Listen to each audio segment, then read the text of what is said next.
ce qui compte, c'est que on arrive à ce que les mentalités changent et bougent, et donc que le gouvernement aussi, bien sûr, prenne la mesure de l'ampleur des dégâts et des souffrances que ces violences occasionnent. Ce qui suppose que des moyens soient mis sur la table avec le Grenelle des violences faites aux femmes, c'est la première chose qu'on espère, bien sûr. Moyens en hébergement, moyens donnés aux associations spécialisées, moyens aussi en personnel, magistrats, policiers, gendarmes, pour que dès les premières violences, on prenne au sérieux ces violences. Aujourd'hui, on ne prend pas au sérieux les violences faites aux femmes dès qu'elles arrivent, et dès qu'elles sont révélées. C'est ça le nœud. Parce que bien sûr, ce qu'on souhaite, c'est qu'on n'arrive pas au féminicide.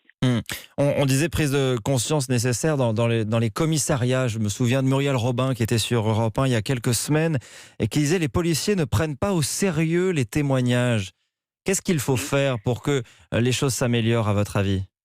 Eh bien, j'espère qu'on arrive à penser, vous savez, face à la présomption d'innocence de l'agresseur, qu'on pense à une présomption de crédibilité pour la victime. Les victimes ont souvent peur de ne pas être crues lorsqu'elles révèlent les violences aux professionnels. Et c'est ça qu'il faut qu'on arrive à changer, et que dans notre pays, on applique le principe de précaution pour ce qui est des violences faites aux femmes. Les moyens législatifs existent. Il existe l'éviction du mari violent dès la plainte. Il existe l'ordonnance de protection, même si la dame n'a pas porté plainte. Pardon. Le téléphone grave danger pour les femmes qui sont en grand danger.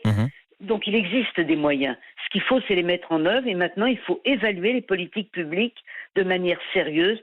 C'est ce que le Haut Conseil a demandé. Il souhaite faire un rapport sur ce sujet.